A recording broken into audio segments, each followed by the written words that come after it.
Assalamualaikum warahmatullahi wabarakatuh. Pembahasan kali ini masih menyangkut tasawufnya orang-orang dahulu beriman.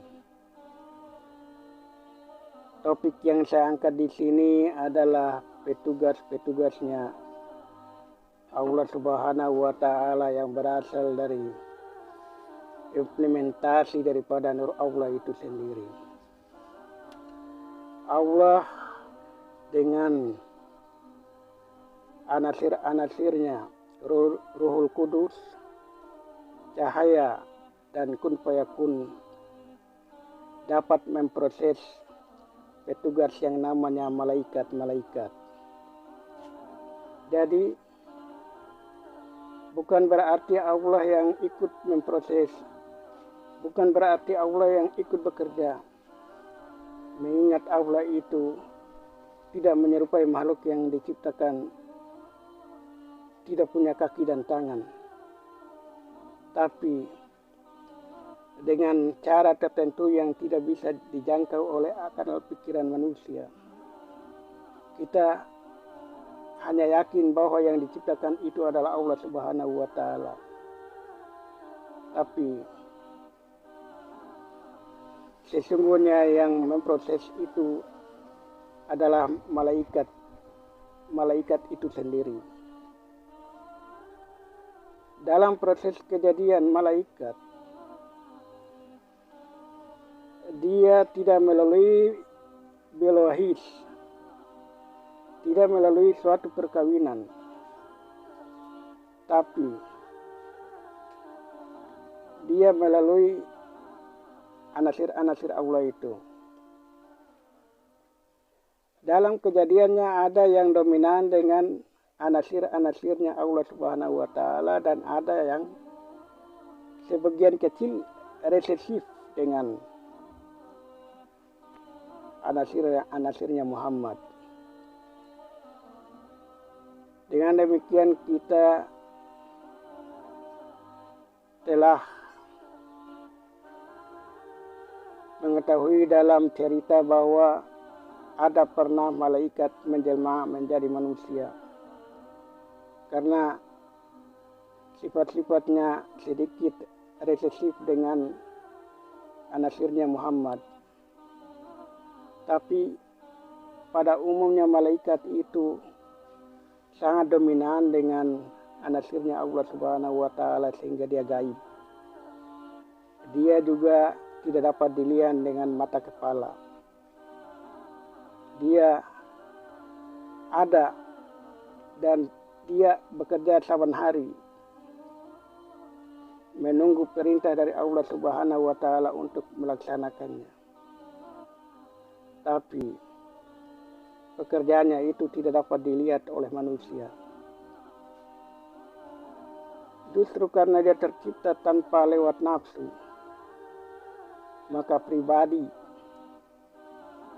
fisik daripada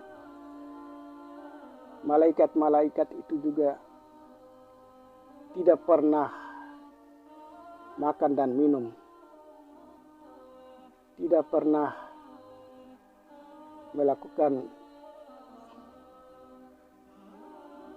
perkawinan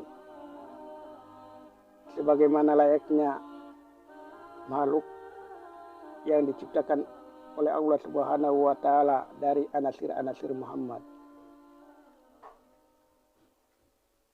Salah satu contoh yang kita tarik di sini adalah ketika Nabi Ibrahim alaihissalam menerima tamu dan menyuguhkan makanan, tapi mereka beralasan mereka tidak makan. Itu berarti malaikat itu tidak makan dan minum. Malaikat itu tidak pernah menikah.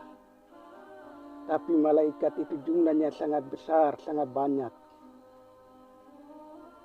Yang awal mulanya Allah ciptakan sebelum alam semesta ini.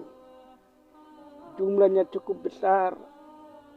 Ditambah lagi dengan regenerasi daripada malaikat yang lewat titipan yang ada pada diri manusia. Sehingga setiap ada kelahiran manusia di muka bumi yang jumlahnya miliaran ini, di situ ada titipan malaikat di dalamnya. Jadi malaikat berproses, dia lewat prosesnya manusia. Olehnya itu, dia harus bersyukur dan tunduk kepada Adam. Dia bersyukur dan tunduk dan berterima kasih kepada manusia. Walaupun dia punya kelebihan yang sungguh tidak ada tandingannya. Apalagi anasir-anasirnya Muhammad dan anasirnya Allah ada pada diri manusia yang dibawa oleh malaikat itu sendiri. Maka Allah, malaikat dan orang-orang beriman harus bersyukur dan bersalawat kepada Muhammad SAW karena jasa dan kerja keras daripada Muhammad yang tak dapat dinilai dengan apapun jua yang dimiliki oleh manusia. Dengan demikian lengkaplah sudah petugas-petugas dari Allah Subhanahu wa Ta'ala. Yang satu dari Nur Muhammad berupa anasir-anasir Mimhamim Dal, dan yang satu dari anasir Nur Allah berupa Ruhul Kudus cahaya dan kun fayakun. Maka secara tidak sadar petugas-petugas atau pekerja-pekerja itu ya bekerja siang dan malam untuk kita. Dalam hidup dan kehidupan kita ini, baik yang ada di alam dunia maupun di alam diri manusia, tidak terlepas daripada petugas-petugasnya itu bekerja siang dan malam. Ada yang ditugaskan untuk memproses kejadian manusia. Ada yang ditugaskan untuk mencatat amal baik dan amal buruk. Ada yang ditugaskan untuk menjaga surga dan neraka.